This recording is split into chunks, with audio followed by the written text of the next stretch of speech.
यहाँ पे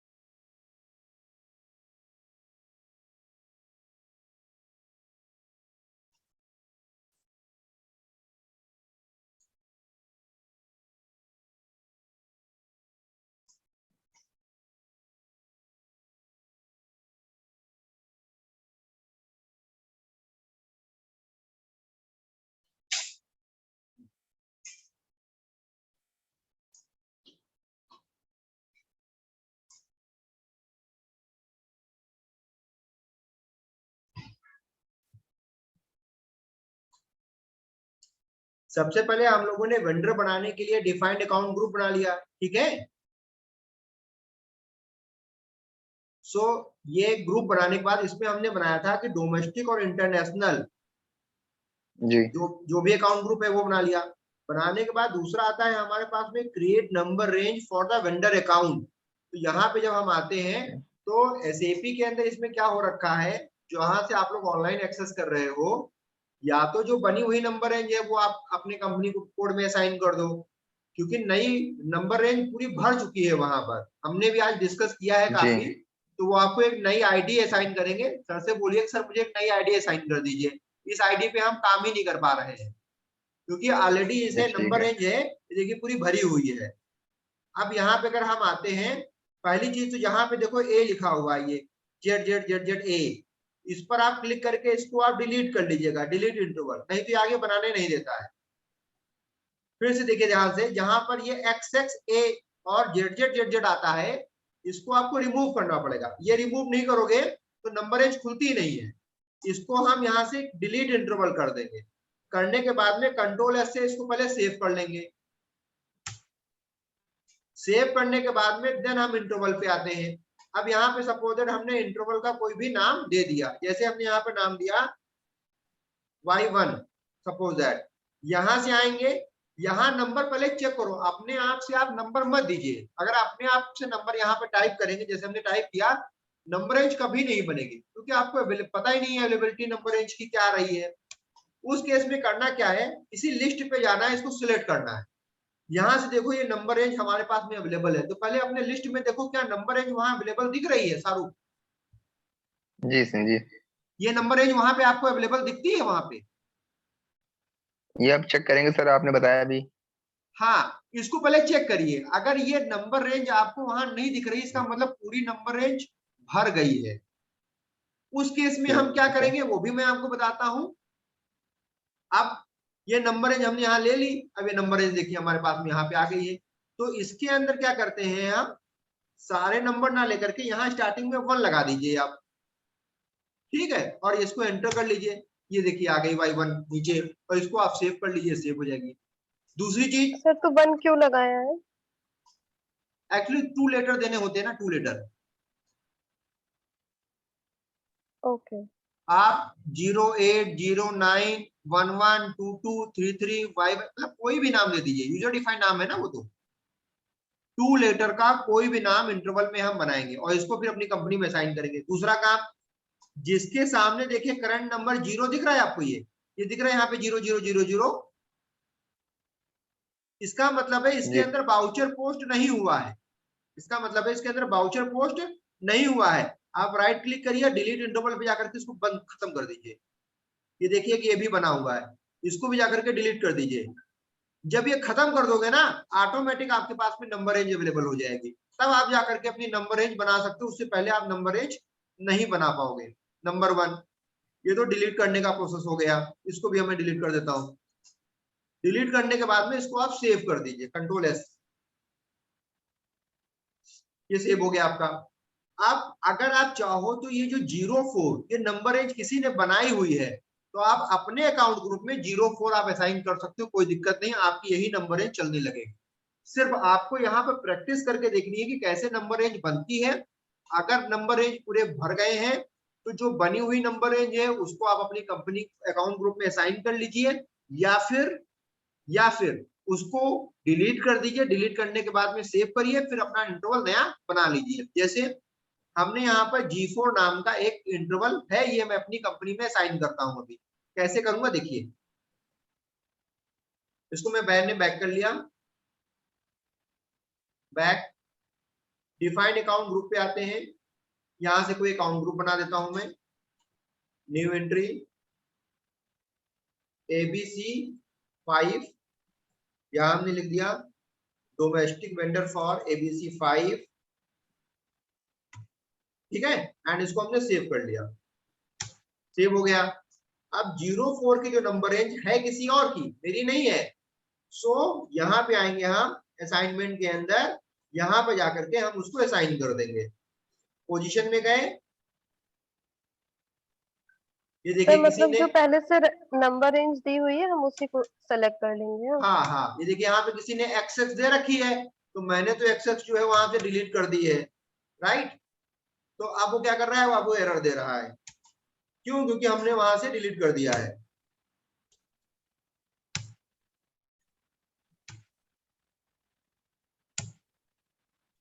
इसको हटाना पड़ेगा आप सब, क्योंकि वहां से हमने हटा दिया है ना, डिलीट मार दिया है। अब हमारा अकाउंट ग्रुप फाइंड करना है, तो अकाउंट ग्रुप हमारा क्या था, ABC और 5। यहाँ पे आइए, एंटर करिए, देखिए ABC5 मिल गया आपको। यहाँ पे आकर के हम 04, जो कि मैंने नहीं बनाई, ऑलरेडी बनी हुई है, यहाँ पे आकर के एंटर किया हमने, उसको हटा देता हूँ। 07 भी डिलीट हो गई है, ये भी डिलीट हो गई है, ये भी डिलीट हो गई है, दिस वन आल्सो डिलीटेड। बस ये बन गई और इसको सेव कर दिया, ये सेव हो गई। सर, ये आपको कहाँ से पता चला कि 04 ऑलरेडी बनी हुई है? बैक करता हूं, क्रिएट नंबर रेंज देखा आपने, यस सर, यस सर। यहां पर आए, इंटरवल पे डिफाइन किया, ये देखो 04 दिख रही है लाल कॉर्नर ओके पे। Okay okay sir, okay sir. मतलब हम 01, 02, 03, 04 हम असाइन कर सकते हैं। अगर हमें नहीं बनानी है तो इंटरवल पे जाके हम बना लेंगे।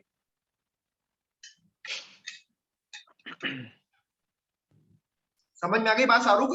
अब कर लोगे आप? जी बिल्कुल, जी बिल्कुल सर। ठीक, और सर से पूछ लीजिएगा, सर मुझे नई आईडी असाइन कर दी, इसमें पूरा डेटा भर गया है। हाँ सर, सर कहेंगे कि न्यू आइडिया असाइन करने के लिए बोलेंगे उन्हें। और सर एक चीज वो भी बता दीजिए, जो क्या? वहां पे बताया था MMNR, जो था ना टी कोड इसका, हाँ हाँ हाँ, उसमें भी ये प्रॉब्लम थी। अभी हम उस वाले मॉड्यूल पे हम मतलब फिर से हम उस चैप्टर पे वापस आएंगे वापस जाएंगे। आज। हाँ, वो ठीक करा है कर सर, मैं ठीक। वापस तब बढ़ूंगा आगे, क्योंकि इसके बाद रिक्रूटमेंट हमारा जी चालू होगा। तो उससे पहले ठीक है आज सर, मैं वेंडर क्रिएट कर देता हूँ, क्योंकि ताकि वेंडर में जो लेजर की ठीक है, प्रॉब्लम आ रही थी वो रिजॉल्व हो जाए आपके पहले। ठीक है सर। जितना अभी हमने 2-3 क्लास में फाइनेंस पढ़ा है, वो एटलीस्ट जो है जी उसका मैं फाइनेंस की एक बाउचर एंट्री करके आपको दिखा देता हूँ, और जो वेंडर जी के अंदर पूरा प्रोसेस था एक बार फिर समझा दूंगा। तो आई होप अब आप वेंडर बना पाएंगे, अब कोई दिक्कत नहीं आएगी वेंडर बनाने में आपको। ठीक है सर। ठीक है, तो अभी हम लोगों ने लास्ट जो ओके। कंपनी पे लेजर बनाया था, उस कंपनी का नाम क्या था, T07 ना? Yes sir. ओके, तो स्लैश एन करेंगे यहाँ पे, F-02 वाउचर एंट्री पे आएंगे। यहाँ पे देखिए हम डॉक्यूमेंट डेट देंगे। डॉक्यूमेंट डेट वो डेट होती है जो आपके पेपर पे लिखी होती है। पोस्टिंग डेट वो डेट होती है जो आप जिस डेट में आप दिन बन रहा वाउचर हो। एंट्री कर रहे हैं। जी ठीक है, और यहाँ पे आ गया 40 का मतलब होता है डेबिट का लेजर, मुझे यहाँ पर सिलेक्ट करना पड़ेगा। ये जनरल लेजर की एंट्री दिखा रहा हूं मैं आपको सिर्फ। यहाँ पे आके सैलरी, रेंट, टेलीफोन बिल, जो भी आपको चाहिए एक्सपेंस का लेजर, कोई भी जो हमने बनाए थे उनको आप सिलेक्ट कर सकते हैं। यहाँ पे डबल क्लिक किया, सिलेक्ट हो गया, एंटर किया, यहाँ पे हमने अमाउंट डाल दिया 15,000, और यहाँ पे कमेंट लिख दिया हमने एक मैसेज, बीइंग सैलरी पेड। यहाँ पे आएंगे 50 का मतलब होता है क्रेडिट, और यहाँ पे क्रेडिट का लेजर आपको लेना पड़ेगा। तो क्रेडिट का लेजर कौन सा है हमारा, बैंक, तो यहाँ पे बैंक अकाउंट आ जाएगा आपका। एंटर करेंगे, यहाँ पे अमाउंट अगर आपने जो 15,000 पीछे डाला है वो याद है तो आप टाइप करिए, नहीं तो आप स्टिक लगा दीजिए, अमाउंट वो कॉपी कर देगा आपका। वैल्यू डेट में आइए, यहाँ पे जाकर के वैल्यू डेट आप सिलेक्ट करेंगे, और यहाँ पे आप प्लस लगा दीजिए। अगर जो आपने पीछे टेक्स्ट लिखा है वो ऑटोमेटिक कॉपी कर देगा आपका, और टाइप करना है तो आप टाइप कर सकते हैं। जैसे आप एंटर करेंगे वो ऑटोमेटिक डेटा आ जाएगा। वैल्यू डेट का मतलब होता सर। है कि हाँ, हाँ सर, यही पूछ रहे थे वैल्यू डेट वैल्यू का। डेट का मतलब होता है कि जिस डेट में मेरा पैसा कटा है, क्योंकि डॉलर का जो प्राइस है एवरी डे चेंज होता रहता है, और एसएपी जो चलता है इंटरनेशनल चलता है, तो डॉलर के हिसाब से रिफ्लेक्ट करेगा। तो डॉक्यूमेंट डेट जो पेपर पे डेट है, पोस्टिंग डेट जिस डेट में मैं वाउचर एंट्री कर रहा हूँ, वैल्यू डेट जिस डेट में आपका पैसा ट्रांसफर हुआ है, डिडक्ट हुआ है, वो डेट यहाँ पर डालते हैं। नहीं तो पैसा उतना ही गया, पर डॉलर के हिसाब से वो नेक्स्ट डे अगर आपने डेट गलत डाल दी तो वो पैसा चेंज हो जाएगा, मतलब अमाउंट में रिफ्लेक्शन हो जाएगा आपका। ठीक है। And okay. एंट्री सेव करने से पहले आप डिस्प्ले लगाएंगे। देखो यहाँ पे कॉर्नर पे डिस्प्ले आ रहा है, डिस्प्ले डॉक्यूमेंट, इस पर क्लिक करेंगे तो यहाँ पे आपको 40 और 50 दोनों की एंट्री दिखा देगा। दिखाने के बाद में यहाँ पे कंट्रोल एस से हम इसको सेव कर लेंगे। ये हमारा डॉक्यूमेंट नंबर सेव हो गया है। हेलो, तो ये हमारा डॉक्यूमेंट नंबर सेव हो गया है। अब इसकी अगर हमें रिपोर्ट देखनी है तो उसके लिए हम आएंगे /n FBL3N, यहां से हम रिपोर्ट देखते हैं, एंटर करेंगे। ये सर, जनरल इसका कोई पाथ नहीं है? पास होता है, बहुत लंबा है वो। ओके। ये हमने डायरेक्टली सब लिख दिए हैं आपके उसमें, जब थ्योरी पढ़ा रहे थे हम आपको। यहाँ पे आएंगे, सैलरी, सैलरी की एंट्री की थी ना हमने, यहाँ पे सैलरी का लेजर आप सिलेक्ट कर लेंगे, यहाँ से हम एग्जीक्यूट करेंगे, ये सैलरी के जो रिपोर्ट है वो आ जाएगी। आप ये देखिए, यही अमाउंट दिया था ना, ये नहीं दिया था हमने, कोई दूसरा लेजर सिलेक्ट हुआ है। वन फॉर बैंक अकाउंट, यहाँ से पता चल जाएगा सारे वाउचर एंट्री। देखिए 15,000 रुपए, ये लेजर कोई दूसरा सिलेक्ट हो गया है और कमेंट में हमने खाली सैलरी अमाउंट डाला है। सो रेंट अकाउंट लगा के देखते हैं।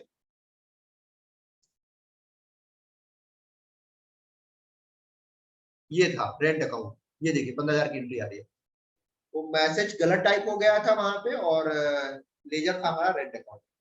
ये रेंट अकाउंट की एंट्री आपकी 15,000 रुपए आ रही है FBL 3L से। तो ये इतना प्रोसेस जो हम लोगों ने किया, उसका देखा कि कैसे जनरल एंट्री की जाती है। अब हम आते हैं वेंडर पे वापस।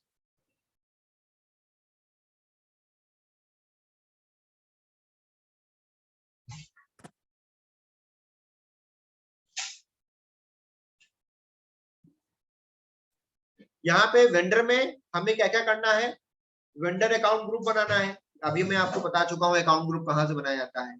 उसकी नंबर रेंज बनानी है और नंबर रेंज आपको असाइन करनी है। तो ये तीनों काम कर लेंगे, इसमें कोई दिक्कत नहीं, क्योंकि जस्ट अभी दिखा के आया हूँ। फिर हमें क्या बनाना है, सन्ड्री क्रेडिटर्स अकाउंट। एक हमें सन्ड्री क्रेडिटर्स अकाउंट बनाना पड़ेगा, देन हम वेंडर बनाएंगे। उससे पहले हम वेंडर नहीं बनाते हैं। तो कैसे बनेगा देखते हैं। तो सबसे पहले हम ये ऑलरेडी पाथ था आपका, तो न्यू एंट्री करके हम यहाँ पर आ गए थे। अकाउंट ग्रुप डोमेस्टिक वाला हम लोगों ने बना लिया। अकाउंट मैनेजमेंट में जाकर के यहाँ पर रिकाउंसलेशन, अकाउंट मैनेजमेंट में जाकर के हमने रिकाउंसलेशन की एंट्री मैंडेटरी कर दी थी। व्हाई? बिकॉज ये उधारी वाले जितने खाते होते हैं वहां पे रिकाउंसलेशन लगाना मैंडेटरी हो जाता है। एंड इसको सेव कर लेंगे। सेव करने के बाद में फिर हमने अपना नंबर रेंज बना लिया, इंटरवल। जहाँ पे आपको भी प्रॉब्लम आ रही थी, ये मैंने आपको दिखा दिया कैसे हम बनाते हैं। बनाने के बाद में फिर हमने उसको असाइन कर लिया, दिस वन, ये असाइन हो गया आपका। असाइन होने के बाद में फिर आता है सन्ड्री क्रेडिटर्स का हमें एक लेजर बनाना पड़ेगा, अकाउंट बनाना पड़ेगा। कैसे बनेगा लेट्स सी। उसके लिए FS00 पे जाएंगे। तो जो मैंने अभी पढ़ाया था आपको लेजर कैसे बनाते हैं, अब वो चीज यहाँ पर आई है। आप FS00 से पहले जितनी मैंने फाइनेंस की चीजें आपको पढ़ाई थी, जब तक आप वो पूरी एंट्री नहीं करोगे तब तक आप लेजर नहीं बना पाओगे। और ये काम किसका होता है, ये फाइनेंस वालों का काम होता है, ये MM वालों का काम नहीं है लेजर बनाना, राइट। बट या तो हमारे सिस्टम में कोई एंट्री कर देता, या हमें ही करनी पड़ेगी, तभी हम आगे चल पाएंगे। तो यहाँ पर आए, अब यहाँ पे हमने वही नंबर डाल दिया। ये नंबर कहाँ से मिल रहा है, अभी आपको समझ में आ गया होगा। एसेट्स, लायबिलिटी, इनकम, एक्सपेंस, जिस हेड में डालना है वहां से आपको दिख जाएगा। यहाँ से आएंगे, हम न्यू एंट्री करेंगे और यहाँ पर लायबिलिटी में जाकर के हम लेजर बनाएंगे। लायबिलिटी यहाँ सेलेक्ट करेंगे, यहाँ से लायबिलिटी का लेजर लेंगे, बैलेंस शीट लगाएंगे, सन्ड्री क्रेडिटर्स की हम एंट्री कर देंगे, और यहाँ से INR, वेंडर और लाइनर डिस्प्ले, और यहाँ पे वेंडर नंबर लगा लेंगे 0012। And then G067 reconciliation account यहाँ दे देंगे और उसको सेव कर लेंगे। मैं आपको एक बना के दिखाता हूँ, ये नहीं तो फिर कंफ्यूजन होगा कुछ। सो वापस आते हैं हम लोग /n/fs00 पे। यहाँ पे हमारे पास में लायबिलिटी का देखिए बना हुआ है, लायबिलिटी वाले पे जाएंगे, राइट क्लिक करेंगे, कॉपी करेंगे और यहाँ पर एक नंबर हम इंक्रीज करके डाल देंगे। ये वही नंबर है जो यहाँ पर, यहाँ पे आइए, ये ऑटोमेटिक वहां से ले लेगा। ये देखिए ऊपर आपको नंबर दिखा रहा है, ये नंबर कहाँ पे, यहाँ पे दिख रहा था, वो देखिए यहाँ दिख रहा था 001। समझ में आई बात। और ये कंपनी कोड, ये बाय डिफॉल्ट नंबर है जो आपको वहीं से मिलता है। तो संडी कैटर्स का हम एक लेजर बनाते हैं। तो यहाँ पे आए, यहाँ पे हमने लिख दिया संडी कैटर्स, संडी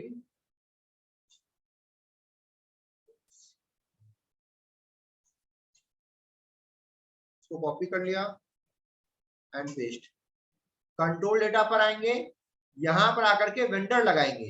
ये देखिए वेंडर का ऑप्शन आ रहा है, लाइन ऑफ डिस्प्ले वैसे ही क्लिक रहेगा, चाहे तो यहाँ आप पोस्टिंग डेट लगा लीजिए या फिर वेंडर नंबर, दिस वन, इसको आप लगा सकते हैं जो उसमें हमने स्लाइड में दिया हुआ है G012। And then create bank पर आएंगे आप यहाँ पर, और यहाँ पे चला जाएगा आपका G067। 67 का मतलब reconciliation account, this one, enter and then save.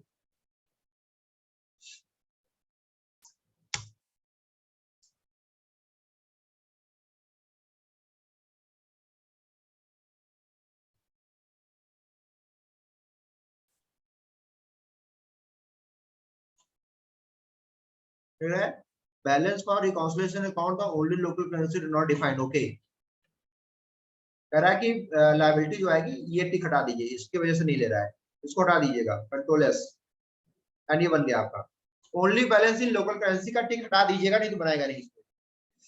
सो ये आपका लेजर यहाँ पर बन गया है जो हमने यहाँ पर पढ़ा था। ये लेजर कैसे बनाया जाएगा। सोनल एंड शाहरुख, क्लियर हो गया लेजर कैसे बनेगा? जी सर बिल्कुल। कोई डाउट इसमें? Yes sir. आप बना लोगे अब? ठीक है, यस सर, बन तो जाना चाहिए। ठीक है। देन सर अब एक यहाँ से चीज आएगा, पूछनी थी। हाँ जैसे आप कह रहे थे कि ये फाइनेंस वालों का काम होता है, यस तो यस, क्या ये जैसे फाइनेंस, जब कंपनी में काम करते हैं तो क्या वहाँ वो बना के देते हैं, हमें खुद करना यस होता यस, है? एक्चुअली क्या होता है, सबसे पहले जो सिस्टम पे एंट्री होती है वो फाइनेंस वालों की होती है। ओके फाइनेंस की पूरा लेजर इंटीग्रेशन होने के बाद ही, सारा बनने के बाद देन आपका MMOSD की एंट्री होती है, उससे पहले हम नहीं कर पाएंगे। Okay sir. जितना हमने अभी पढ़ा है ये सिर्फ आपकी जनरल नॉलेज अवेयरनेस के लिए, ये कंपनी में यूज नहीं आएगा। हमने जस्ट ओके ये लेजर बनाने के लिए हमने इतनी मेहनत की है आपको, तो 2-3-4 क्लासेस हमने आपको दी है एक्स्ट्रा, क्योंकि जब तक हमारे पास ओके में अकाउंट का इतना सेक्शन नहीं होगा तब तक ये लेजर आप FS00 से नहीं बना सकते। क्योंकि लेजर बनाने के लिए आपको अकाउंट ग्रुप चाहिए, अकाउंट ग्रुप से पहले आपका एडिट चार्ट ऑफ अकाउंट चाहिए, एडिट चार्ट ऑफ अकाउंट से पहले पोस्टिंग पीरियड चाहिए, उससे पहले आपका मेंटेन फिजिकली वेरिएंट चाहिए V3 V4। जब तक ये सारी चीजें नहीं होंगी लेजर बनेगा ही नहीं। Okay sir. ठीक, अब आता है यहाँ पे अकाउंट।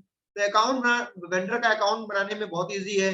इसके लिए XK01 FK01 you can type, मतलब बहुत सारे कोड है, कुछ भी आप दे सकते हैं। यहाँ पे XK01 हमने दे दिया, यहाँ पर गए कंपनी कोड, ऑर्गेनाइजेशन और अकाउंट ग्रुप यहाँ पे हमने डाल दिया। अकाउंट ग्रुप क्या है? ये डोमेस्टिक और इंटरनेशनल जो भी हमने बताया था। देने के बाद में जैसे एंटर करोगे वैसे ही ये अकाउंट पूरी इंफॉर्मेशन आप टाइप कर दीजिए वेंडर की। ठीक, फिर उसके बाद एंटर करिए, या फिर देखिए नेक्स्ट की बटन यहाँ पे दिख रही होगी गोले के थ्रू, आप इस पे क्लिक कर दीजिए तो आपका नेक्स्ट फॉर्म आ जाएगा ये वाला। यहाँ पर भी कुछ फिलअप नहीं करना है, फिर आप एंटर करेंगे। यहाँ पर बैंक की डिटेल पड़ती है बट आपको भी डालने की जरूरत नहीं है, क्योंकि आपको बैंक अकाउंट नंबर पता नहीं है, तो फालतू डाल कर क्या फायदा मिलेगा, उसको भी छोड़ दीजिए। फिर आप एंटर करेंगे तो ये फॉर्म आएगा। यहाँ पे रिकॉन्सिलेशन अकाउंट जो अभी हमने क्रेडिट सिंडिकेटर्स वाला लेजर बनाया है वो आपको यहाँ पर अटैच करना पड़ेगा। क्लियर हो गई बात? Yes sir. जी सर। शाहरुख क्लियर? शाहरुख समझ में आ गया आपको? जी जी बिल्कुल। जो हमने लेजर अभी बनाया है रिकॉन्सिलिएशन का सन्ड्री क्रेडिटर्स वाला, सैलरी वो क्रेडिट यहाँ का। पे आप असाइन कर देंगे। जी ये देने के बाद में देन आप आएंगे टर्म्स ऑफ पेमेंट। तो टर्म्स ऑफ पेमेंट की 2 स्लाइडें हमने आपको अलग से दे दी थी और हमने कहा था इसको बना लीजिएगा और इसको यहाँ पे असाइन कर दीजिएगा। फिर से बता दूं या समझ में आ गया था वो टर्म्स ऑफ पेमेंट? आ गया सर, कोई दिक्कत नहीं। हाँ हाँ, सोनल तुम्हारे भी समझ में आ गया था payment terms? Yes sir. Okay, तो वो बना करके यहाँ पे आप असाइन कर देंगे। असाइन करने के बाद में हमारा वेंडर कंप्लीट हो जाएगा, मुझे कुछ भी नहीं देने की जरूरत है, ये सेव हो जाएगा, वेंडर मेरा बन चुका है। तो हम आज यहाँ पर वेंडर क्रिएशन पूरा सक्सेसफुली कंप्लीट कर चुके हैं। अब नेक्स्ट क्लास में जो मटेरियल में शाहरुख आपको दिक्कत आ रही है और आपने वो वाली क्लास ज्वाइन नहीं की थी, हम मटेरियल की क्लास आपको दोबारा फिर से पढ़ाएंगे। अगली क्लास जो होगी वो हमारी अब मटेरियल की होगी। जी मटेरियल बनाने के बाद जी में फिर चलेंगे हम लोग नेक्स्ट क्लास में जो मेन एमएम का पार्ट होता है, that is called the recruitment, procurement. जो मेन जी पार्ट है। मतलब अब हम वहां पहुंचेंगे, अभी तो खाली हम बेसिक इंटीग्रेशन ही कर रहे थे सभी चीज का। जी क्लियर है? जी सर। तो आज इतना काफी है अपने यस लोग के लिए। यस ये सर आपको एक क्या चीज ये हो? पूछनी थी हाँ सर, जैसे ये आपने ये एक तरह का जो है एक्सरसाइज है हमारा कि हाँ वेंडर क्रिएशन है, वेंडर हाँ का हो गया, हाँ। प्रोक्योरमेंट से और क्या मटेरियल मैनेजमेंट में क्या होता है, ये पूछना था मेरे को। रिक्रूटमेंट में हमारे पास में क्या होता है, जैसे सपोज दैट आपकी कंपनी है और हमारी कंपनी में 100 लैपटॉप चाहिए, ठीक है? जी जी तो हमने वेंडर को कोटेशन भेज, उनसे कोटेशन मंगवाते हैं कि आप सब लोग अपने अपने कोटेशन भेज दिए। सर। हाँ, जी सर, वो तो समझ में आता है, लेकिन और कितने सब्जेक्ट है मतलब मटेरियल एमएम में, ये हम पूछ नहीं रहे थे। प्रोक्योरमेंट प्रोक्योरमेंट करने हो गया हाँ, और भी। उसके बाद में कंटेंट। प्रोक्योरमेंट के बाद में उसका आता है कि मतलब प्रोक्योरमेंट में तो हमारा खाली वो बन जाएगा, ऑर्डर आ जाएगा, फिर ऑर्डर का जी डिस्पैचमेंट, जी पेमेंट, डिस्बर्स, ये सब करना पड़ेगा। ठीक है। हाँ, मतलब अब सर अभी ज्यादा नहीं ज्यादा है, बचा हुआ है। अभी 2 ओके। चैप्टर बचे हुए मेन में। ठीक है सर, बस। ठीक है, ये पूछना हाँ था। बस एमएम खत्म हो जाएगा वहां से। Okay sir. ठीक है सर। अब उसमें ज्यादा नहीं बचा है, मटेरियल जैसे बन जाएगा वैसे मेरा प्रोक्योरमेंट, उसके बाद में उसकी बिलिंग कैसे होगी वो देखना है बस। ठीक है।